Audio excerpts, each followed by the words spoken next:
Kowski. Hi. All right, well, thank you, and thank you for inviting me to come in. So I just tell you a little bit about myself, maybe, and about Keolis to start with.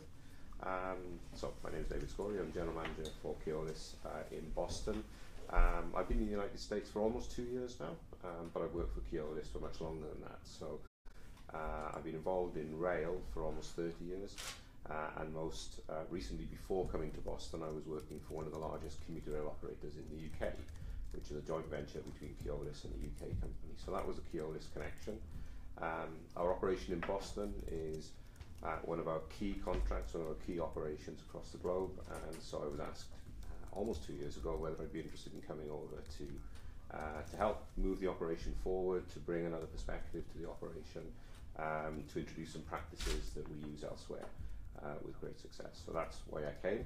I've been General Manager since September of 2016. I'm enjoying it tremendously. I think we've done a lot of good things in that time, but there's many, many more things that we need to do, and many more improvements that we want to introduce.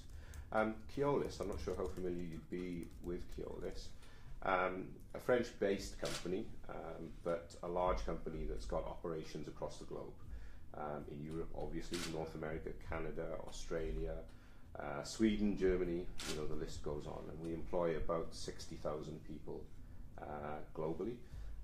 And we don't just specialise in heavy rail, we specialise in trams, in driverless metros. We operate the Docklands Light Railway, which is a driverless metro system in London, in buses, many bus operations, as well as branching out into new technology. So we brought the first autonomous vehicle that's in public service to North America. We operate an autonomous vehicle in Las Vegas on a daily basis. So pretty diverse operations, but we believe that we're a global leader in transportation, and we're very much enjoying being part of the transportation network here in Massachusetts. Okay. Thank you. Wasn't sure if you were finished. Yeah. You have a kind of global reach, but what are the particular challenges of being the demands of the Boston area?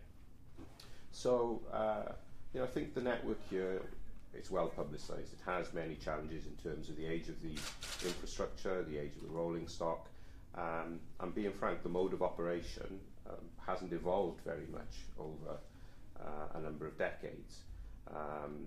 So that is quite challenging because time has moved on, ridership has increased, riders' expectations have increased in all sorts of ways, and we're running to catch up with those expectations, I would say. It's a network that is getting investment now, but there has been underinvestment for a long time, and so that presents a challenge in itself, delivering good service each day whilst lots of upgrade and repair work is going on the network, whilst we're improving the core reliability of the assets, whilst we're growing the service and growing the ridership. Those dynamics create tensions, and that is a challenge. How about what's happening on the Framingham Worcester line specifically, and if you could kind of update us on Sure, what's happening on that? I'd be delighted to. So I mentioned earlier, while we were off camera, that I'm a Saxonville resident, so the Framingham Worcester line is my line, and I use it regularly. And to be frank, we operate 14 lines around the Boston area, and the Framingham Worcester line is obviously one of those. The Framingham Worcester line has been our worst performing line over the last few years. Many reasons for that. It needed a lot of upgrade work. I was talking about the backlog of upgrade work. So over the last 2 years, we've replaced somewhere in the region of 35,000 ties on the line. And whilst you're doing that sort of work, you get speed restrictions, and consequently trains are delayed. Boston Landing Station was constructed over the last 2 years and was brought into use last year. And there's been various other capital works on the line as well. So whilst all of that work's been going on, performance, good, strong performance has been difficult to deliver, and we've had some other issues too. It has very heavy ridership on the line. The schedule that was introduced in May of 2016 runs more trains on the line, so it's actually our busiest line in terms of train traffic. And when you get dense train traffic, any delay gets exacerbated quickly.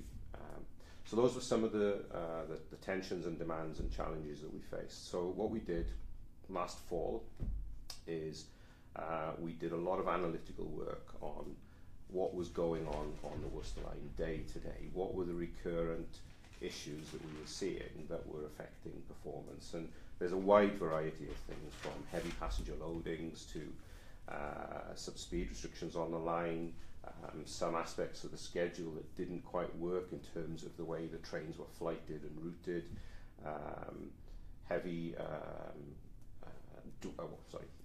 long dwell, what we call dwell times at some stations, so taking longer than we would want for passengers to load and unload, and that's because of the loadings, those sorts of things. So out of all of that, we put in place an improvement plan that we went live with. The official go live date was October the 27th of last year. And as a result of that improvement plan, we put extra staff on some trains, we changed the routing of some trains, we introduced an extra car on the busiest train on the network, which is train 508, which was previously running with 8 double-deck cars. We now run it with 9 double-deck cars, and that helps spread passenger loadings on that train and helps the train run on time. We changed the speed the trains run at on some aspects of the line and raised the line speed, within the boundaries of safety, obviously, but so that trains could run faster and catch up if they were delayed. And we did some things around the way that trains were routed. And the sum effect of all of that is we've seen a real step change in performance. So whereas the line through last year was typically performing somewhere between 70 and 80% on time, it's now performing well above 90% week on week. 100% morning peaks aren't unusual. In other words, all of the trains in the morning peak arriving in Boston on time, and similarly all of the trains in the evening. We're seeing 100% evening peaks pretty regularly as well. So all day performance is normally 90 to 95%, sometimes 100%. And through the things that we've done, we think that that's sustainable. Now, there is some further work to do on the line. We've got some rail to replace later this year. Some of the rail on the line, particularly further out towards Worcester, is 70 years of age. So that needs to be addressed and needs to be replaced. Not that it's unsafe, but as rail degrades, then again you have to lower the speed that you run over to make sure that you don't stray into areas that could potentially be unsafe. So we don't want that to happen, so it's important that we do that sort of work. So we'll need to be planning that work in a way that has the least impact on passengers, the least impact on performance, of course, whilst allowing the work to get done. So it's a cyclical process, but we are genuinely encouraged by the results that we're seeing on the Worcester line. We have been getting positive feedback from passengers who've noticed the difference, and many of my colleagues also ride the line and they see the difference too.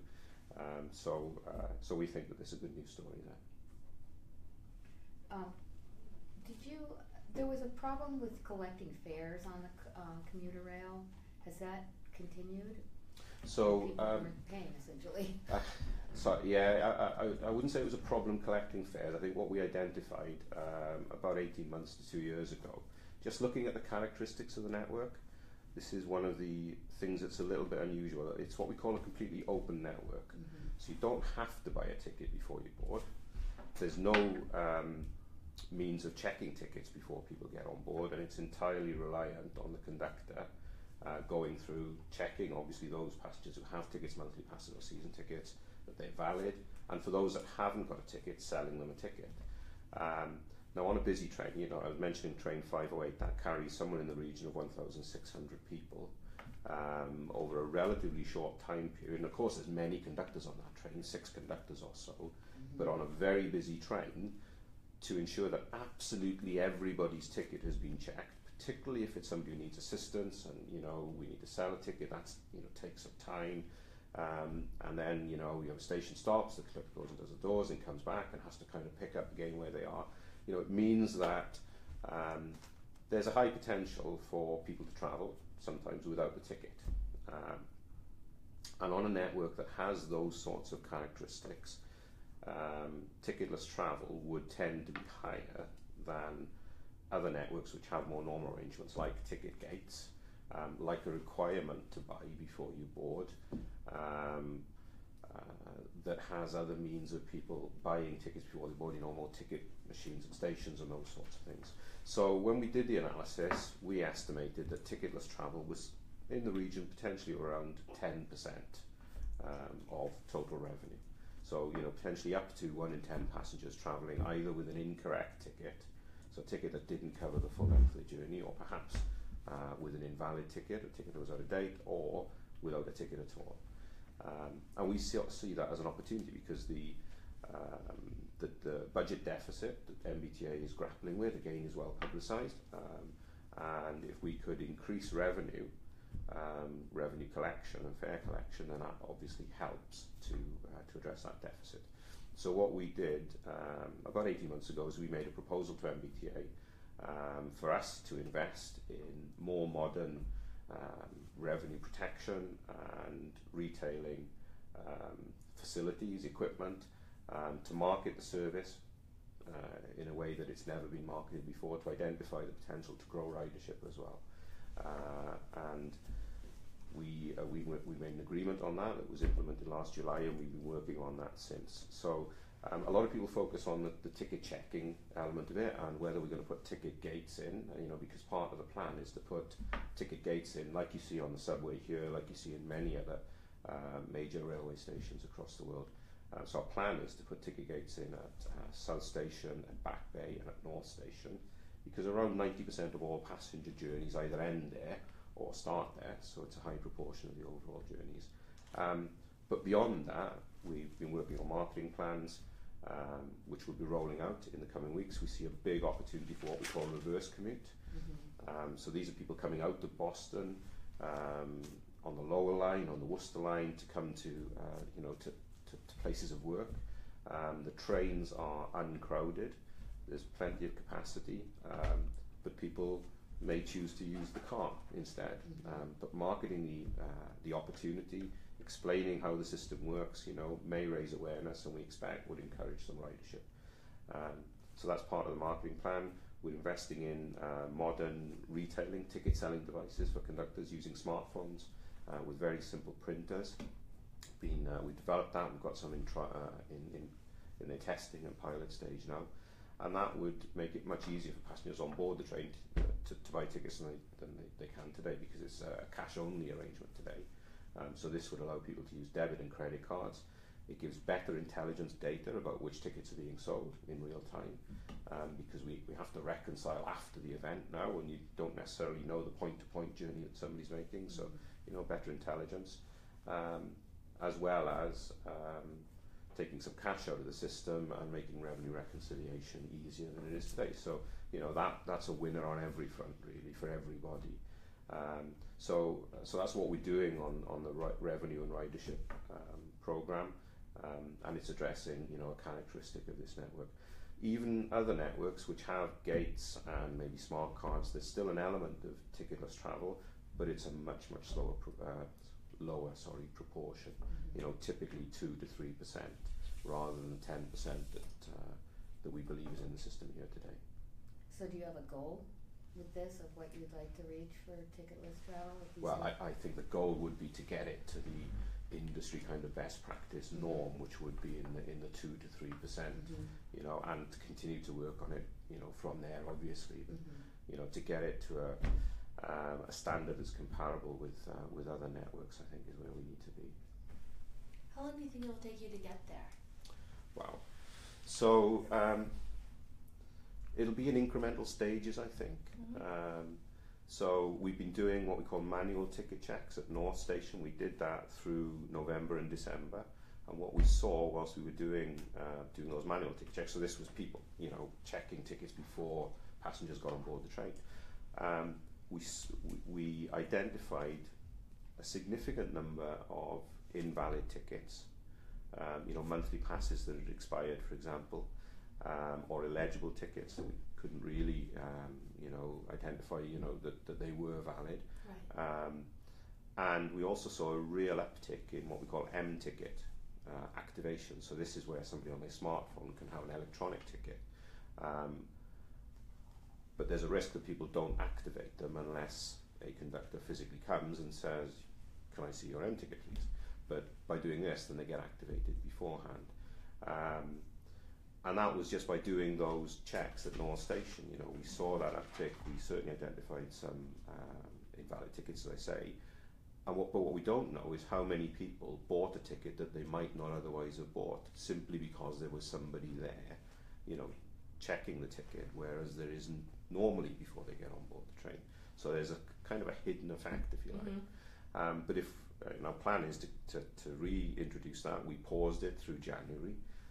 We're reintroducing it shortly in the next couple of weeks at North Station. We're going to extend that to Back Bay and to South Station for the peak periods, particularly the evening peak for outbound. And we expect through that we would start to address this, you know, this particular issue. When we put permanent ticket gates in, which is likely to be, you know, we're working on the plans for that. There's a lot of design work to do, obviously, and procurement work to get the gates and so on. So it's going to be months and months, probably the end of this year, early next year, before we could feasibly introduce those gates. But we would expect that to raise the bar a little higher as well.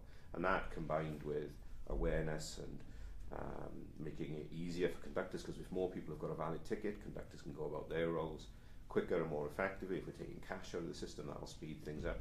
You know, there's a number of things that when they come, you know, as they come together and as they become effective, reduce that ticketless travel iteratively. So one of the issues, transportation is always a big issue out here, in terms of what businesses are concerned about and people who live here. It's the last mile that is part of the issue of getting people to take the train out here. Yeah. What are you doing to work with, or are you working with any of the local RTAs or other organizations So we are. on this? So as part of the initiative that I've been talking about, we've set up our revenue and marketing team, which is the first time we've had that team. Part of what they're doing is working with the TMAs and the RTAs.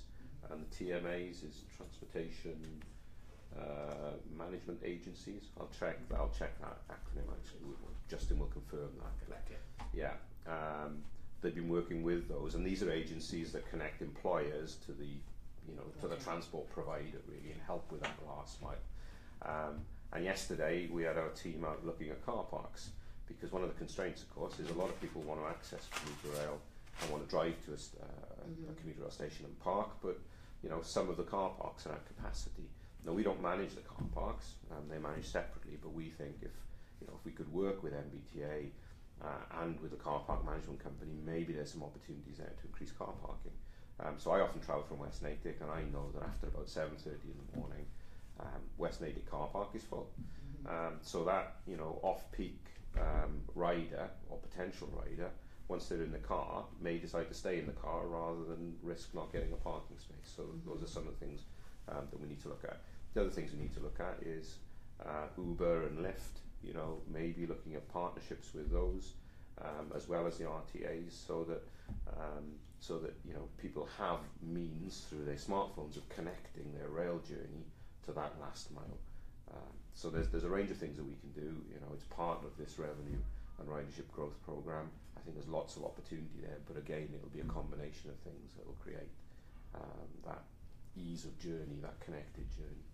And you know, modern digital technology really helps with that, with connecting potential transport providers, car sharing, or you know, people who can help you with that last mile with your rail journey. And David was correct. TMAs are transit management agencies. They're public-private partnerships around the region. How would you characterize this winter so far? Obviously, I think it was the winter of what, 15, 16? That 15. Yeah, that was really bad. That's why he's here. Right. You know, how would you classify it? You know, across the 14 lines, has it been? It's been pretty good. Mm-hmm. I wasn't here for the winter of 15, but I feel like I was, because we talk about it so much. And that was an extraordinary winter, you know, in terms of the amount of snow that fell over such a concentrated period, and you know, how it was relentless, my understanding, you know, storm after storm after storm. And of course we haven't seen that this winter, but we did see, prior to Christmas, through the Christmas period and into early January, really, really cold temperatures, obviously, which is, you know, a risk. In very cold temperatures you can get broken rails, equipment freezes up, air systems and so on. So that's a challenge, and we did really well through that. the storm that we had on January the 4th and into January the 5th. I would give us probably a 6 out of 10 for that one, being very frank. I think through the day of the storm, we ran an amended service, a pre-planned amended service, which is slightly reduced in its capacity. That's always been part of the plan, and that ran well. So the day of the storm, when snow was falling, we ran pretty well. We did have an issue overnight with clearing snow from one of our maintenance facilities. It was entirely our own, an error of our own making. We were very transparent about that. But that was the only glitch that we had. And that was just internal coordination where the plan that we have, we didn't deploy properly. We believed that we had resources up clearing that snow, and we made an oversight, completely transparent on that. But the plans that we have worked, where we deployed them. All of the stations were cleared effectively. The service was reinstated effectively, apart from that glitch on the morning of the 5th, which affected a few lines. And the rest of the winter has been really, really strong. So, it's the last day of February right now. We'll see how the rest of the day goes. But at the moment, this is, unless, in fact, mathematically it couldn't happen, this will be the best February that we've delivered in the time that we've been operating this contract. Definitely. So it's just starting to snow right now. now. Almost whatever happened, it would still be the best February. Okay. Because I know how many trains we had on time today, and and how many are left to run. Mathematically, if none of them ran, it would still be the best February. So as of this morning, we were 92.5% on time for February, and that compares to. Just and again, if we want to be really precise, I think it was about 88% last year. 85, sorry, last year I think. Oh, for February? Yeah, for February. And February on average, has been in the 80s because you do get cold weather and you do get some snow, and we've had some of that, but not anything like 2015. So underlying performance is good, and improving. And the performance over the winter, with the exception of that one glitch, has been strong. And there's been a lot of preparatory work put in. I'm sure you've heard about the investment in more equipment, the investment in the intellectual investment, if you like, in planning. We set up something we call the EOC, the Emergency Operations Centre, in the storm events this year, where we got everybody who plays a part in delivering the network, including MBTA counterparts, in one room before, during and after storm events, and that's to really coordinate closely across all of the diverse disciplines that need to come together to deliver a railroad, and that worked really, really well. And from that, we're looking to introduce that kind of concept into a day-to-day operation, so that the people who need to coordinate and be completely integrated are all in one environment, which is not the way that this operation is set up today. So New England winters are pretty heavy. When I've grown up here, I know there's winters that are not quite as bad, but is it different from anything you've ever experienced in your career in terms of the weather and what? Well, we have a lot of other structural problems that you come into, that like aging track and other things. The weather here is more intense. The weather here follows a similar cycle to England. The seasonal cycle is the same, but the extremities are higher. So it's a bit warmer in summer and quite a bit colder in winter and more snow. I can tell you right now in the UK, there's snow falling. I happen to know. And if you looked at the BBC website and looked at the UK web pages, you'd see travel chaos kind of plastered all over the. It does give me a bit of a wry smile now, because they are talking about 10 centimetres of snow, which is about 4 inches of snow, and it's creating absolute misery for travellers in the UK. But then that's a fairly exceptional snowfall there. In climates where you get snow regularly and consistently, it's worth investing in the equipment to clear it and to manage it. And I think that's happening here, and it's happened here. So I do feel we're pretty well geared up for most of what the winter here throws us. This is my second winter in New England. So I'm not You've certainly had it not. easy. Yeah, you've had it pretty easy. Yeah, nothing like 2015. Yeah. But, yeah. But no, it's the same cycle, but it is more extreme. Yeah. Unless you, I want to switch topics. So if you have one Go on ahead. this one, okay. One of the comments that I've heard before is that it takes as long to take the commuter rail into Boston, or as it does to drive. Especially when I was living up in the central part of the state with the Wachusett and Fitchburg line.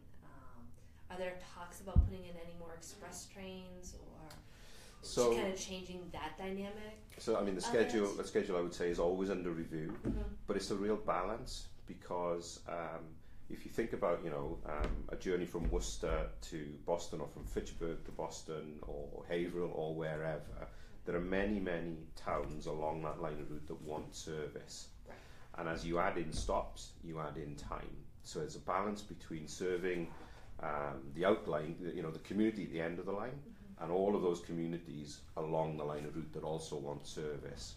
And that's always a tension, because you could speed up journeys by taking out stops and running express trains, but all of those people on those intermediate platforms who watch that express whizzing through are unhappy about it for understandable reasons. So it's something that is a balance. As it is at the moment, there's no plans to fundamentally change the schedule. The next we change the schedule twice a year, but it tends to be relatively minor adjustments to improve performance, or if there's a new station like Boston Landing, to factor in that station. But a fundamental rewrite, that's not on the books right now. Okay. And to dovetail on Caitlin's comment, the Franklin line, which serves Milford in that area, that's a single, I guess it has the largest stretch of a single track. So that's kind of a pinch point as well. So there are some plans to increase the amount of double track there. So we've been working with MBTA on a plan to do that, and it looks like that is going to happen sometime probably within the next 2 years. So addressing some of those pinch points, when I talk about us adding value here, it's about us working with the MBTA, identifying those sorts of opportunities or constraints that we have today, and figuring out how to address those as we go forward. And that's a good example where that's happening. So I have to say, after 2015, the brand of Keolis was not very high, I think, in the minds of people in this area. What has it taken? Do you think that you've improved the image or perception, people's perception of the company, or is there still a lot of work to go? There's a lot of work to go. As I say, I wasn't here in 2015, but if you think about the dynamic then, new operator, things started in a reasonably what's the right word, unremarkable way at the start of the contract. There was service was being delivered. I've seen the performance statistics. It was broadly in line with what was being delivered before. And one of the things I would say is that to fundamentally change performance levels, to fundamentally change the passenger experience takes time. So if people expect that the day after a new operator starts operating the contract that the world is going to be dramatically different, then that's not what happens. But yeah, I would agree that 2015, it was difficult, and that the brand was affected by that. Whether that's fair or not, I would question, because it wasn't just commuter rail that was affected. There were many modes of transport, and it was an exceptional winter, in terms of the cumulative effect of snowfall and the intensity and so on. So it would always have been a difficult time. Were there lessons to learn from it? Yeah, absolutely there were, and that's where a lot of this investment and different plans and different approaches have come from. Have we completely exercised the ghost of 2015? No, not yet, because we need to do more on lines like the Worcester line, which if you asked passengers on the Worcester line last year, do you think you're getting a good service? I would say a proportion of them would say no, because my train's delayed too often. you know, and it's until we've addressed those sorts of things and people have confidence that most of the time their train is going to be there when they expect it to be, and they're going to get where they're going when they expect to be there, and they get good service en route. You know, until they believe that that's the reality they live in, then their perspective on us is not really going to change. So that's the challenge that we have. There was an article in Commonwealth magazine yesterday, which was following the FMCB, where, you know, the recent performance results were reported with the strong locomotive and coach availability that we've been delivering for pretty much a year now continuously. The work that we're doing on the revenue and ridership growth was reported there, you know, and the article suggested that maybe we're turning a corner, but we don't see, you know, being very frank, we don't see very many headlines or bylines like that. But, you know, we haven't historically seen very many like that. I want to see more, but we only deliver those when we genuinely deliver good, sustained service. So, you know, we know that, and that's what we're about. But I would say, you know, to fundamentally change, there's a lot that needs to be done, and it does take time, but that's what we're here to do. Kind of on that note, how do you convince more people to ride the commuter rail? I mean, clearly raising parking costs in Boston isn't doing it. Sitting in traffic isn't doing it. How do you attract that person who's, should I drive in this weekend or should I take the commuter rail? How do you get that person to take your service? So I don't think there's a single answer. You know, I think it is about, firstly, people believing the service is reliable. You know, so if all of the media story is about, you know, delays, disruption, chaos, cancellations, whatever, then people who've never even tried the commuter rail aren't going to be particularly incentivized to try it. So, you know, we need to be delivering a good, reliable product, I think. And then it's about capacity, you know, to the parking lots, you know, that accessibility to the service then, so that it's as easy as possible for people to use it. So some of the things we were talking about, you know, in the revenue and ridership growth, it's about raising awareness of where commuter rail operates to, how it operates, because my understanding, and certainly some of the feedback we're getting from the analysis that we're doing, is there's lots of people who've never tried it and never really thought about trying it. You know, so sparking some of that interest could create some ridership. Right. I mean, I live a quarter of a mile from one of the stations, and if I go into Boston, I'm like, I'll drive. It's more. It just sounds easier. Right. In a lot of ways. Right. And I think there's many people who feel like that. And yet some of the people who use commuter rail regularly are, you know, die-hard converts, if you like, and you know, absolutely love it. So I think getting people to experience it and having a good experience is really, really important. You know, but then every aspect of what we do, from, you know, the quality of the information that we provide, the service that we provide, as I say, you know, that last mile journey, making that as easy as possible, thinking about, you know, is the schedule right? So, you know, at weekends, for example, if you're going to go into Boston, is the schedule, the way it's currently designed, the right one to encourage ridership? You know, or are there too big gaps? Or, you know, so there's a huge combination of things that we need to do in order to make it a really attractive proposition for people. But it starts really with the reliability of service. Just sort of question on some of the topics you've been touching on, but is the role just to simply kind of refine kind of the current situation with the current tracks, the current stops, and just try to make the service a little bit better? Or at some point, is there a need to kind of push it out a little bit more, something new, kind of add something to the mix? I think it's a bit of both. I mean, a lot of the focus is on what we have right now, you know, and how can we optimize what we have right now and deliver the best we can with what we have. And when I say what we have, I'm talking about the schedule and the track layouts and configuration we have and the signalling systems. But there is also a role for us here to advocate with MBTA, you know, or to work with MBTA is maybe a better way of putting it, and suggest where enhancements can be made. So, you know, Franklin double track we were talking about, That's something that we've been discussing with MBTA jointly, and there are other smaller scale, you know, whether it's if we put an extra signal in here or an extra switch there or a turnout here, you know, it just makes the network run a bit better. So that's still relatively small scale, and it's really around what we currently have. But we do want to continue to work with MBTA to think about strategically what's the longer term picture, what's the longer term vision.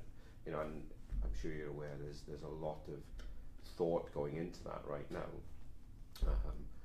There was something in Transit Matters that was published today, I think it was, or yesterday, you know, which is asking the question about how the network and the rolling stock should develop over time. So there is work going on that, and we think we have a voice to play, or a part to play in it, but it's to work with the client really, rather than to publicly advocate, of course, because what we're here to do is to deliver the specification that the client and the Commonwealth wants. You know, that's our primary role. We maybe I just wonder, is there any kind of similarity between sort of the electrical grid, where you're pushing out to a point where this is kind of very old material, and also a time to sort of rethink putting something new in place, or is it just more just putting new track in where the old track is? I think it is. There is definitely a need to think about what commuter rail ought to be in the future. You know, what are other states, what are other countries, what are other cities doing? And I think, you know, it's worth benchmarking against other operations. So, for example, in other cities, different types of rolling stock have been introduced over the last couple of decades. You know, and there's a question over whether that's the sort of thing that should be being considered here. So what we can do is we can bring our experience of operating and introducing that kind of rolling stock elsewhere. We can talk about the benefits of that sort of rolling stock and the pitfalls of it, you know, because not everything is upside. You know, there's always a degree of compromise. And I think that's a conversation that's well worth having, but I think it is a conversation that others recognise is well worth having too. I don't know if Jeff has anything. I'm good. Oh, so one of the things, well, first of all, I did want to ask you about ridership. Do you have numbers? Like, is it up? So ridership, it's like on the Worcester-Framingham line? So what we know is that revenue is growing. Ridership is currently quite a cumbersome process. So it's done by manual counts. Okay. So it's a bit imprecise. So one of the advantages of ticket gates, for example, is you'll get really accurate flows. Okay. You know? So I couldn't say for sure, you know, and give you data that says ridership is up. What I can tell you is that revenue is up, and there hasn't been a fare increase since the summer of 2016. So that would strongly indicate that more people are using commuter rail, but I can't tell you exactly by how much. Are you seeing any people coming this way from Boston to work? I mean, There are companies out here. Yeah, there's some reverse commute, but Okay. you know, as I was saying earlier, we think that's a real opportunity that more people could be encouraged to use commuter rail. The other thing is, you know, I came here a little more than a year ago and was really surprised by how many people get killed by trains along the tracks. Are you working with the MBTA on that, and what are some of the things you're doing? Yes, we are working with the MBTA on that, and you know, it is something that is very much a priority for us and for the MBTA to see what we can do to influence something that that we don't directly control, but you know, that we need to do all we can to influence. So there is a working group that's established. You know, we're looking at things like, are there any trends in locations, and if there are, and at the moment we're not really identifying any particular locations where, you know, where this tends to happen more than others. It tends to be varied across the network. But if there were, what sort of physical barriers could we put in place in order to prevent people accessing the network? Is there signage that we could put, you know, around where people can seek advice if they're having issues that they're struggling to deal with, so working with organisations like the Samaritans, working with the Tea Police, if we know that are at-risk individuals or communities, how can we work? When I say communities, I'm thinking of care homes or institutions that maybe we can work with. And we're also looking at, again, best practice from elsewhere. So different networks have different characteristics. It's a very open network. There's not a lot of segregation on this network. But elsewhere, what we've done is where we have express trains going through some platforms, and you have a segregated express train platform and stopping train platform, we've put a physical barrier between those platforms. So we haven't quite got that arrangement here, but we're thinking of what we've done elsewhere and seeing what we can implement here too. It's clearly very tragic for everybody involved, and something that we take very, very seriously, and we're doing all we can to try and influence it.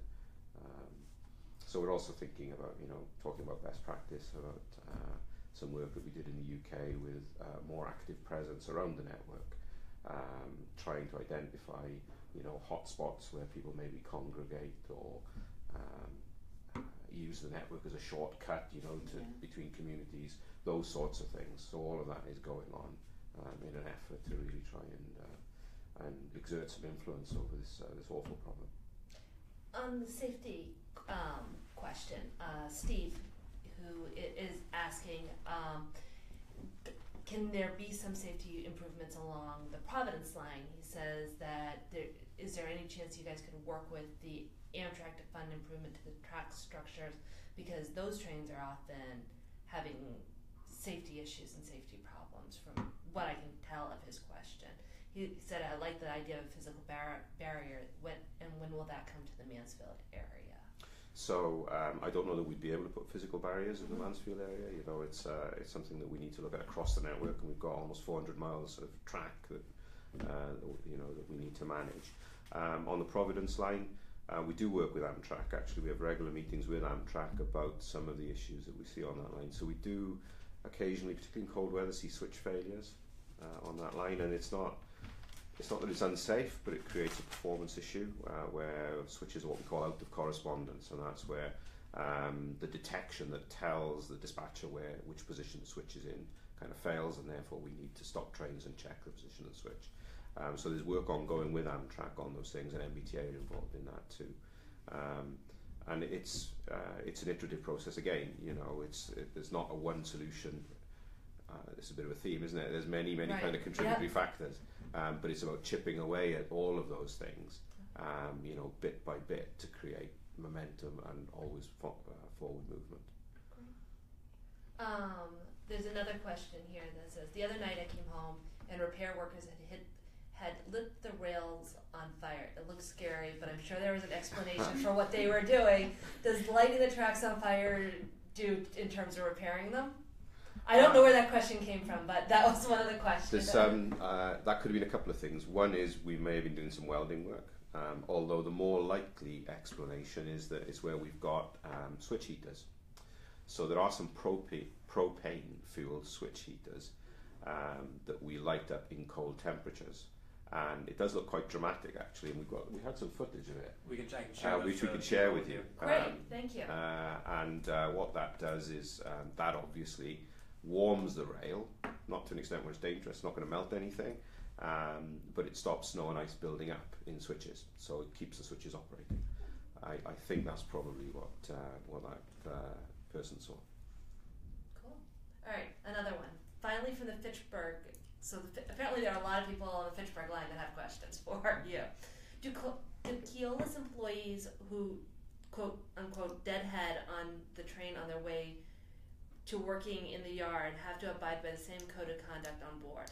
We have employees from the yard outside North Station who ride our train and play video games at full blast volume for the full hour plus ride. It's not the quiet car, but one would expect them to be more respectful. So I guess they're asking about the people kind of riding back and forth. Absolutely, I'd expect any of our people who are on board the train to maintain the highest standards. Absolutely, and we do ask that passengers respect one another. Obviously, we have quiet cars on trains, but also, you know, in other cars that people don't play their music at high volumes, that they're not unnecessarily noisy. So we would expect our own people to do the same. So, you know, if there are issues like that, if the person who's observing that feeds it through to our customer service, we'll follow it through. You know, particularly anything around which train and which car, then you know, we'll pick it up and just make sure that we're doing the right thing. Right, great. Is that it for the questions? No, I think there was one more in here, so if you give me one moment. So you knew about the Facebook Live, but you didn't know about the questions. No, I only knew about the Facebook Live about 10 minutes before I came in, so I wasn't at all prepared for this. You did great. Yep, I think that I do think that was it. I don't think I missed any others. Okay. So Thank you. thank you. Was there anything you'd like to add that we didn't ask you about? Wow. I think we covered everything really. You know, and I don't want to kind of do a sales pitch for Keolis or anything like that. So, you know, genuinely, we're trying really hard. It's difficult sometimes. You know, there are things that take time, as I said, to change. But the effort is huge. Sometimes I wish the results were a bit better, but they are improving. And you know, we think that we are making progress. So we'll keep doing what we're doing and trying to deliver the best we can. Sometimes things will go wrong, and we learn from those things. But yeah, as I said, I didn't want to do a big sales pitch or anything, so I'll stop there. Can you just remind me how long the contract is that you have now? So the initial term is to 2022. So there's an 8-year term, 2014 to July 2022. But there's the option of two-year extensions, which is obviously the Commonwealth's discretion. I do actually have one more question here. All right. Again, a Fitchburg Line user's question. Who decides which train sets get sent out for each train? Having 4 car sets go out for rush hour trains is ridiculous. Why even have 4 car sets? Just give us all the 6 car sets. So I think they feel like they're a little crowded there. Right. So there's I'm trying to think how many different combinations of train set we have. But anyway, there's many combinations of train set, and the reason we have... Now, for those of us who are not as familiar with the right lingo, train sets are the number of cars in each? Yeah, so the train set will be the whole formation, locomotive, and then the number of cars and a control car with a driving cab at the other end. So that's a train set. Okay. I think on the north side, which is where the Fitchburg Line is, I don't know why I'm looking at Justin, but I think we've got... You're offering your old math on the cat. I think we've got about 14 combination of train sets of different lengths. And the reason that we do that is the very high ridership trains, obviously we need to put as many cars on as is needed, and the lower ridership trains get less cars, and it's just to try and make sure that we're using the fleet of cars to best effect. Because if we just had a homogeneous fleet with every train exactly the same length, that would work for some trains, but there would be many trains that would be grossly overcrowded. So, for example, I mentioned this is on the Worcester line, but I mentioned train 508, which has 9 double-deck cars on it, and even then, that train is full. So the way that we come up with the number of cars that a train should have is based on passenger counts, which are manual counts, and each train has a kind of an assessed level of ridership, and the car fleet that we have is then disposed across all of those trains, and we have 67 train sets that we run every day. It's a very long answer, isn't it? So, no, this is good.